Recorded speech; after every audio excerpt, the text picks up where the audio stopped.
Welcome this morning. Conscious coffee. Maybe a little bit unconscious in reality. Because I tell you what, I'm tired. It's all good. It's all good. So, I'm going to give a few, I'm going to let this creep into like a minute and a half before I kind of kick into meat and potatoes. Was that you, Addison? Send me a thumbs up. There you are. Yeah.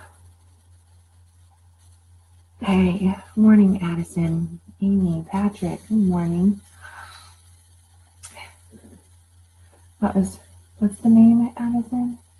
Spiritual, conscious buddies. Conscious. Kind of like the word buddies, but then again, I don't. I don't know. I got mixed emotions with the word buddies. Who knows? What do you guys like? I was gonna steal conscious junkies with him. That's like, no, can't do junkies. So I guess buddies it is. Morning, Amy. Hey, Michael said that he was going to be on here, and he claimed that he was getting up at 5 o'clock. I'm calling him out on a live broadcast. There you go. And so no, but I was thinking about different things again. Obviously, always thinking about stuff. This coffee is not going down quick enough. Groupies, there you go. Yeah, conscious groupies. I like that. Kind of, sort of. I don't know. Groupies. Kind of makes me think of fish, though. I don't know. So, more important things at hand than name calling. Good morning, Patrick. Morning. So yeah, as people pop in, just go ahead, leave messages, leave comments, and we'll just go through this. But yesterday, a whole bunch of, my goodness, I was looking, I got like a massive amount of notes over here. I drank too much wine yesterday, and I was making notes in my wine drinking. And so there's some really interesting notes here. It's all coaching based and coaching others on coaching.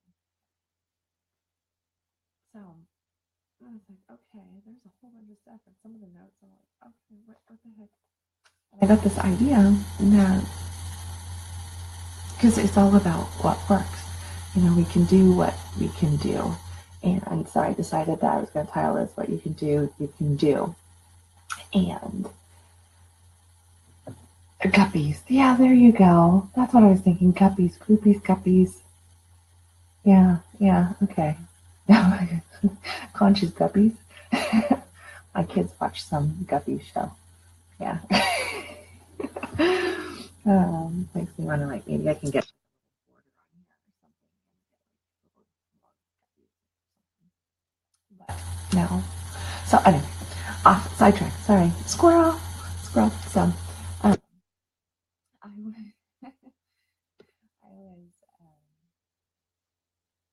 looking at all these notes that I had made in conversations for last night's dinner, because we had a few friends over for dinner and everything, and I ended up doing a whole bunch of coaching and drinking like 3-4 glasses of wine, which I don't normally drink that much.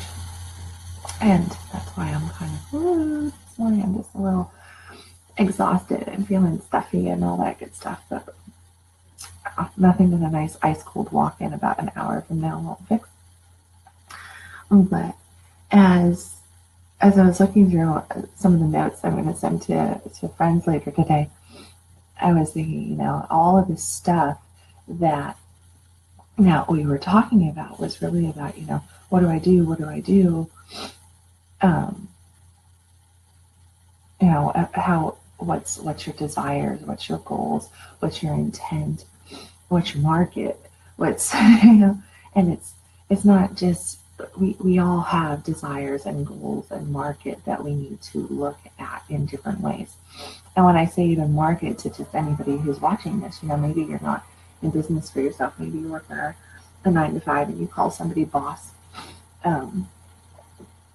you still have a market as to what your market of your desire is for your life. And that means that you have to have, hey, there's Michael, I see you now. I called you out earlier on here. It was like, he said he was going to be on here. He said he was walking. And so, but so no matter what you're doing, you do have this market of things that you want to have happen. You have people that you have to appeal to, because we live in this world, and whether we like it or not, our existence is, going to connect us to other people, and there's no such thing as a self-made man or woman. We all need others to help push us up. We all need to lean in and surrender to the greatness that is, whether we are calling that our personal strength, our inner wisdom, God, or something else. We have to surrender there, and we have to be willing to allow connection to other people in some way. So we have to know what our markets are. And I was thinking about, some of the questions that were coming around last night, and what do I do, and like, what do you suggest, what's the next move, all this different stuff. And the reality is, when I really start thinking about things, is that learning new things never helps somebody who hasn't really fully made use of what they already know. Does that make any sense? Learning new things never fully helps anybody who doesn't make use of what they already know. So in other words, God will give you so many new opportunities to seize, so many new things to explore, but only after you truly make use of the blessings that He's already given to you. So until you're grateful for what you have already been given and made use of what you have already been given, so basically shown your expertise off, shown your commitment off, shown your appreciation off, shown your love off for what you have already received, then you're going to consistently be held up in your blessings of new blessings. So just imagine, I love, because that whatever the biblical quote is, and about that your blessings are stored up in heaven, and that they're basically they're there. And I picture either this room full of blessings for each one of us, or I love the whole chalice thing, the vessel, and I kind of go like oops, I like this, and I'm like, okay, so like I'm the vessel, and when we go like this, I'm forming this chalice, and I'm opening myself up to all the blessing, and then God can pour in the blessing like this. God pours in the blessing, and it is up to me to make use of what is given to me. And as we move on and we grow, we can, here's minor squirrel moment, but it actually is on target too. There's so many people out there who, self-included, I have a massive amount of knowledge on certain things and don't make use of it. And that really truly means, though, that I don't really have any knowledge on those things because I'm not making use of it. So if it's stored up here, but I'm not putting it into action, am I truly making use of the blessings that God has given me? So you have to do what you can do. If there is something that you are really, really good at, or at least you proclaim that you're really, really good at, and you're saying, what's my purpose? Where's my path? What's my mission? What does God want from me? How can I help? How can I be a better person? How can I get through this? How can I, all these different things. And even, yes, how can I get through this? Because we have these blockages, we have these traumas, we have these pains, we have these things that make us feel like we're stuck in quicksand.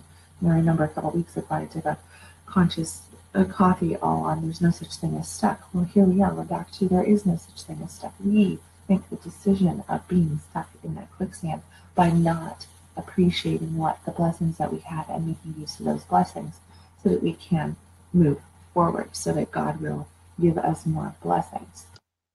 So, make use of the gas in the tank of your car before you try to fill up the tank of your car again, because it's already full. It's already full. And the gas is, God's not going to just throw gasoline all over the ground. He's not. It's about you. I gave you a whole tank of gas. Go drive your fucking car and go someplace and experience life. And I will refill your tank when you are ready, when you have used what you have already been given. So, does that make sense? I'm good at making peanut butter and jelly sandwiches, but I don't want to be a sandwich coach. Are you sure? If you're really good at it, I want one with a heart, okay? Can you spread the peanut butter as a heart? You probably just flipping me off right now. Love you. So, I'm going to answer your question in just a second.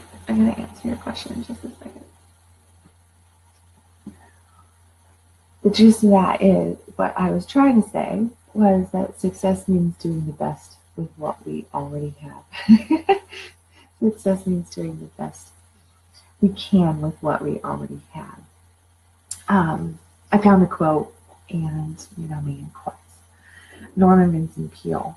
And Norman Vincent Peale is one of the people that he really, in the, I want to say 60s or 70s, something like that, he came out with a record. I remember records when I was a kid. But he came out with a record that was on like the 16 principles of success. And it was based on the law of attraction and the key points. And so I guess what I'm saying is, if you don't know who Norman Vincent Peale is, he is considered one of the greats of understanding success principles and also teaching at a time when it was not being taught about the law of attraction. So we've all heard that we have to learn from our mistakes, but I think it's more important to learn from our successes. If you learn only from your mistakes, you're inclined to learn only errors. Some people spend their whole lives failing and never even notice. So that comes down to, there's the statement of practice makes perfect. Perfect practice makes perfect. In general, though, we tend to practice in error and we create more error. So it is one of those that you need to I'm gonna quote Kevin Trudeau for those of you. I know some of you are listening to Kevin Trudeau on a book right now, and he always says, be careful who you listen to. Be careful who you listen to. Be careful what you're actually programming yourself with, because you don't want to program yourself with wrong information, because you're basically practicing what doesn't work. So you want to practice what does work. Now, granted, there are translations. Hold on. You hear me? Hold on. But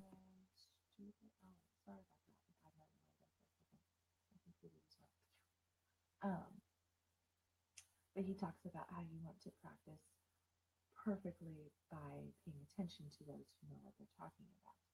And actually, one of the topics, Miss Katie and Jay also, my goodness, goes to Peter and Joe. One of the things that came up last night in conversation was,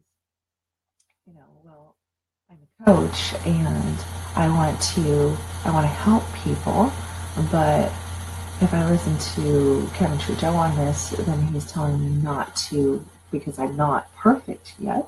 So how can I actually coach on what I'm not perfect on? And that's where you have to have the importance of having other people in your life that are a few steps ahead of you. and to consistently have somebody there so that you can lean on them and basically mimic them.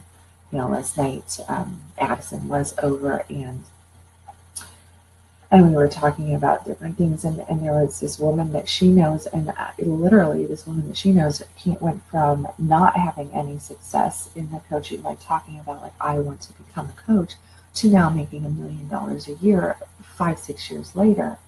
And all she basically did was mimic somebody who was a few steps ahead of her, who was already making a 6-figure income on a monthly basis. So if you mimic those that are already doing it, it's basically you're following. That's why there's no such thing as a self-made man or woman, no matter what your desires are. If you want to have an extraordinary body, do you just do all your routine at home and consistently make your practice wrong, or do you go and get a physical, somebody, a coach at the gym who's going to go and push you and go, no, get into this alignment, do this, do that, work harder, push yourself harder, push through the muscle pain, push through that, because they know. So the most on purpose, most successful people have actually within their realms of support a ton of more successful people that are pushing them constantly and pushing them in multiple ways, pushing through leading, pushing through actually pushing and saying, actually no, that's bullshit, you're falling into your own crap right there, you need to move forward. And it's not, I keep saying this, it's not really about what you do, it's about what you choose to do. And it's about embracing what you're good at. Figure out what you're good at and what are you good at, and then how do you desire in that category right there at first. So, you could say that I was really, really good at sex, and so I became a sex coach. And in a way, yeah, I'm pretty good at sex.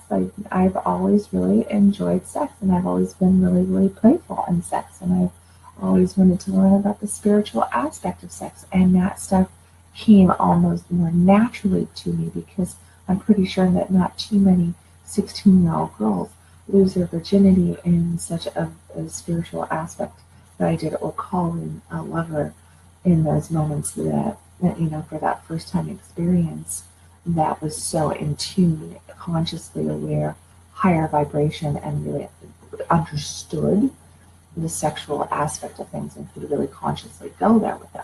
No, most people lose their virginity and it is just like, friction-based sex, and they're like, oh, okay, and they might have like a little feel-good moment. I had this 2.5 tantric moment is how I lost my virginity. So you could say that moment kind of set up my path for what I've created over the last 25 years since that happened, and really being able to understand. So there's this, I went and I supported what I already knew, what I was already enjoying, and I started to sharpen that saw. But then at the same time, I did have to shine a light on my weaknesses, because our weaknesses can become our points of pain that will drag us down as well. So you have to always be working on the weakness and strengthening that, but you need to apply your action-based focus on the things that you're already good at, and know that you're not stuck in it. Because a lot of the times, if you're really good at making a peanut butter and jelly sandwich, I'm going to use your sandwich thing here. If you're really, really good at making a peanut butter and jelly sandwich, but you want to own the restaurant, well, you have to start someplace. Make the damn peanut butter and jelly sandwiches. And don't focus in on, I'm going to be making peanut butter and jelly sandwiches for the rest of my life. No, you're not. But what you're going to do is you're going to show off your skills at making peanut butter and jelly sandwiches. You're going to show off how good you are, and if you do that in acceptance and love, then more stuff will present itself to you. The universe, God, will constantly present to you more of what you are appreciating. That doesn't mean that you're going to get like a tub of peanut butter.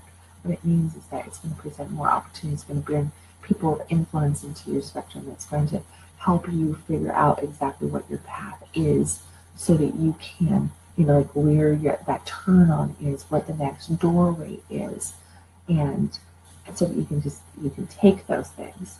But if you don't allow yourself to be, good morning, Jason, if you don't allow yourself to really target in and embrace what you're good at right now, then you're not going to ever get good at anything else, because you're not even embracing what you're good at right now. I have this other quote here, and it's actually anonymous. Opportunities multiply as they are seized. They die when neglected. Use whatever you have been given, and more will come to you. Never leave well enough alone. So, and that is an anonymous quote. I'm stealing it actually from John Mason. But it's true. If we leave the things that we are good at on the table in pursuit to find something that we need to be good at, or that we want to learn, or for something that we think we need to be doing that we're not doing, then we are leaving our blessings out on the table to rot, and they will just disappear, because God's going to look at us and say, well, I gave you all of that and you didn't do shit with it, so why am I going to give you more? Why am I going to give you more? And you got to get right with that. And I mean, maybe this is like one of those hard little lessons or something, because even I'm speaking to myself here. It is, I'm in a point of transformation. I'm in a point of growth, and I know that a lot of other people that I have in my circle are also a lot of stuff. And it's so easy to start new projects, and it's so easy to open up the doorway to the things that are exciting. And I'm like, ooh, that's exciting. I don't know shit about it, but that's exciting. All right, great. That's exciting, So it's exciting. Can you teach it? Can you do it? Do you understand it? Can you explain it? What can you explain? What can you do? What are you good at? And we're not talking about like, well, I'm not good at taking, at getting up on time and eating right. I'm not good at eating right, so I'm not going to eat right. That's a choice to have a good habit or a bad habit, and that's not what we're talking about here. We're talking about if you want to have a life, and you want to have your desires and your goals come true, then you have to look at all the blessings that you've already been given to create that, and start there. Start there on purpose, in passion, with fierceness, and move and compassion for yourself, and move forward and take the handcuffs off yourself. Take the handcuffs off of God by saying, okay, here's what I've got. I'm going to work with that. Here's what I got. I'm going to work with that. That's it. But you have to do it in appreciation, because if you do it in anger and pissed offness and worry of, if I do this, then what's going to happen in the near future? I'm going to be here forever, and if things are never going to change. Now you're thinking with such limited beliefs. You're holding yourself back. You're holding opportunity back. You're holding everything back from yourself.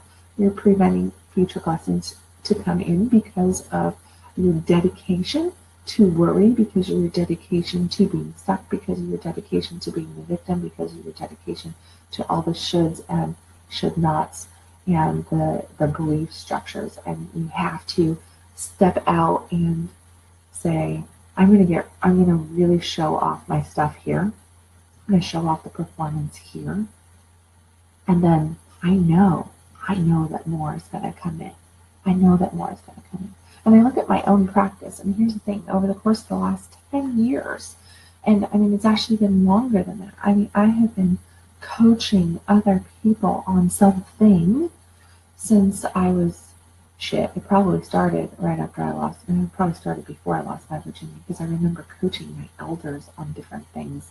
They would like tell me stuff. But I've always had that like therapist ability, I guess. I definitely needed this message today. This is exactly what I've been working on recently. I'm good, Amy, good. But when I was younger, you know, when I was in my 20s, my whole path was I was focused in on, I was doing dream interpretation, and I was really down a spiritual path. And I spent probably, I don't know, 7 or 8 years really in the spiritual world of learning and sharpening my saw on different things, you know, getting Reiki masters and going through different spiritual courses and doing all this different stuff.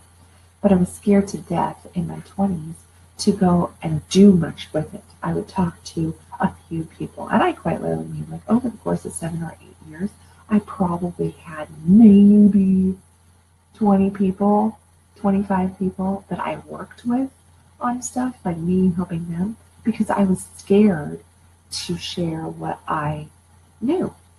I thought I was too young. I thought nobody would take me seriously.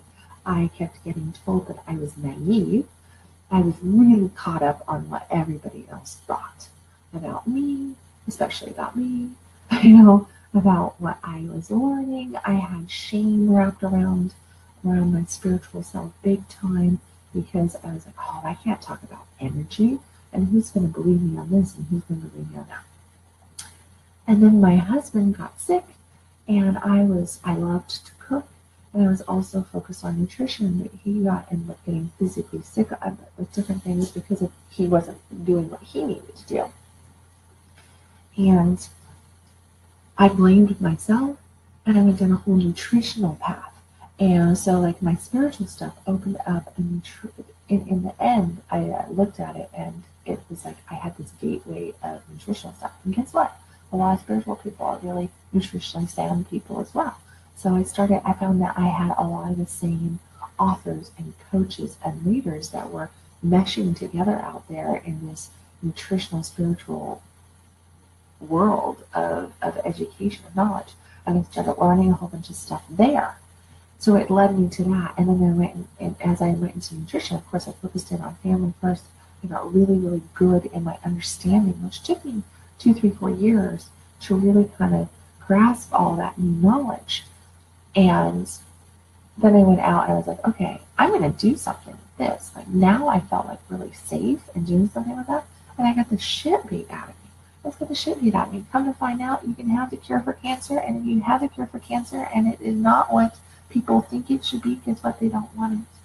They don't want it. So that's what I felt like. I'm like, I'm sitting here and I got all the stuff for you, but nobody wanted it. But you know what? It's not true. The truth is that I was not ready to give the answers. I was not willing to let myself out totally raw, authentic, stand up to the plate, hit the damn ball, and just run the bases. Run the plays that I knew that I could run, but I was scared to run because I was like, I don't know. And once again, are people going to believe me? Are people going to support me? I need this. I need that. What do you think? What do you think? My husband's not supporting me. My mother-in-law still thinks that I'm crazy about this, you know, and that I'm spending too much money when I don't have the money to spend on healthy food. You know, I'm getting told from this and that and all this sort of stuff. And I kept my focus and on all the negatives, all the shoulds, all the worry, all the stressed out moments of feeling like I wasn't good enough. And those moments kept me away from acting on my true self. And as I progressed down the path, we went right straight to the point to about, I guess it's been like 11 years. It was the year before I took on the practice of going, you know what, fuck it, I'm going to teach sex and relationship, and I'm just pulling the Band-Aid off. But I that year I tried to, I really wanted to have my own business, and I really wanted to help people. And I had now all this spiritual backing, and I, all studying different things, but I also had nutritional backing. And I could see how all of that went together. And before I actually tapped in and right while I was learning about sex too, because it was the one area that I had not tapped into to do my own healing work and scared the crap out of me. So I was like, don't want to do that.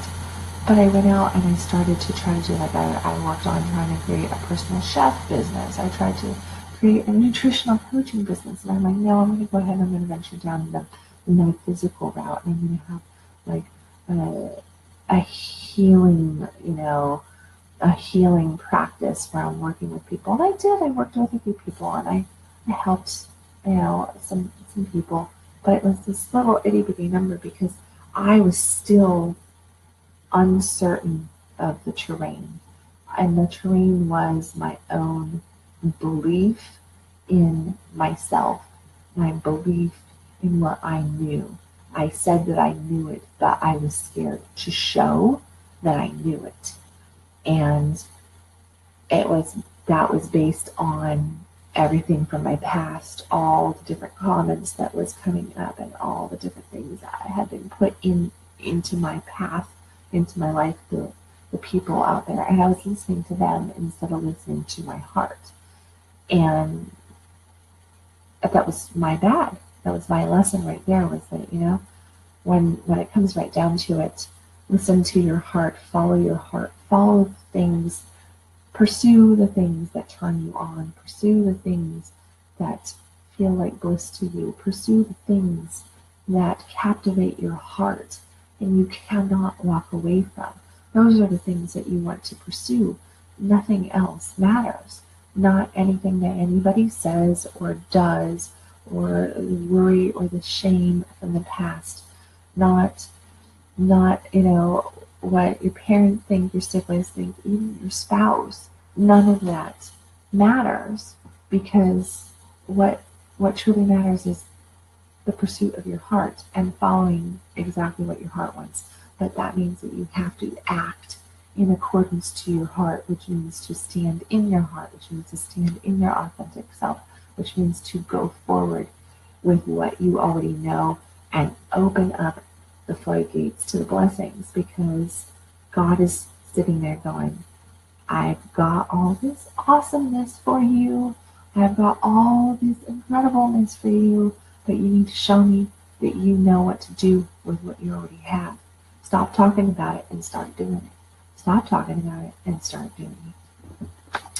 And I have another quote here. I'm going to find it though, because I was looking at the Peel. But this quote,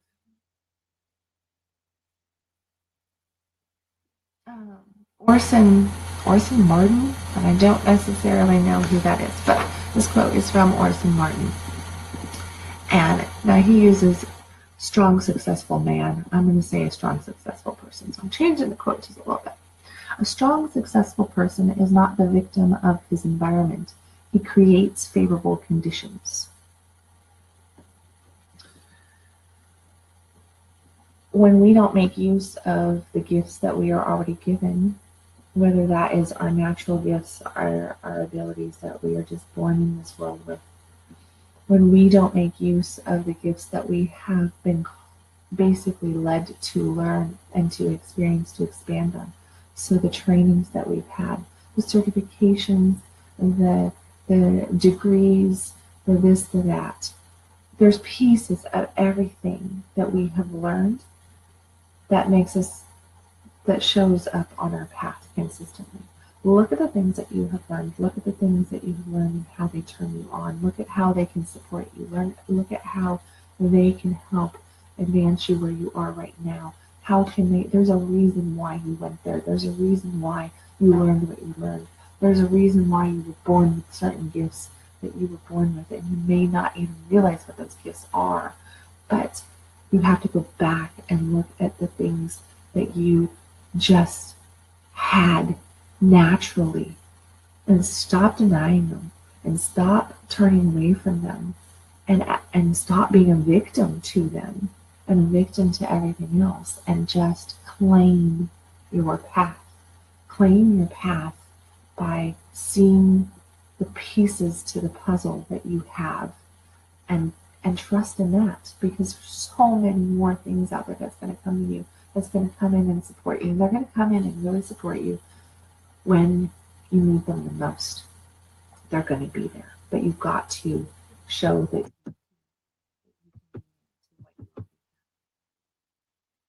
begin somewhere. You cannot fulfill your destiny on what you intend to do. I love that quote, and that is John Mason. And I'm going to say that again because I think that that's like a fantastic close. Begin somewhere. You cannot fulfill your destiny on what you intend to do. The best way to better your lot is to do a lot better. Build on the lot in life that you've been given. There you have it. We're always looking for something else, and we tend to forget exactly the lot that we have. So build on it. Build on it. You cannot build on good intentions. You have to actually go do it. So find the things that you have in your arena at your fingertips right now. What are the things that you're not making use of? What are the things that God is sitting there going, man, you just pick that up and go do it and use it. Otherwise the blessing's going to get taken off the table. Don't let your blessings get stripped off the table. Don't let that happen. And the only way you can do that is to take action and use them yourself today. So, what you can do, you can do. Okay? I hope that this was helpful. I really, really do. I know that I've definitely kind of kicked my own butt in Sponge's Coffee on different things. And I'm just really, getting right with what you need to do. And embracing your greatness is what it really comes down to. Embrace the greatness that you have, and it will expand. So, I love you guys. Thank you for listening. And go do you. Go do you. Go do you big. Go do your greatness. And I will catch you tomorrow morning at 6 a.m. Okay. Bye, everybody.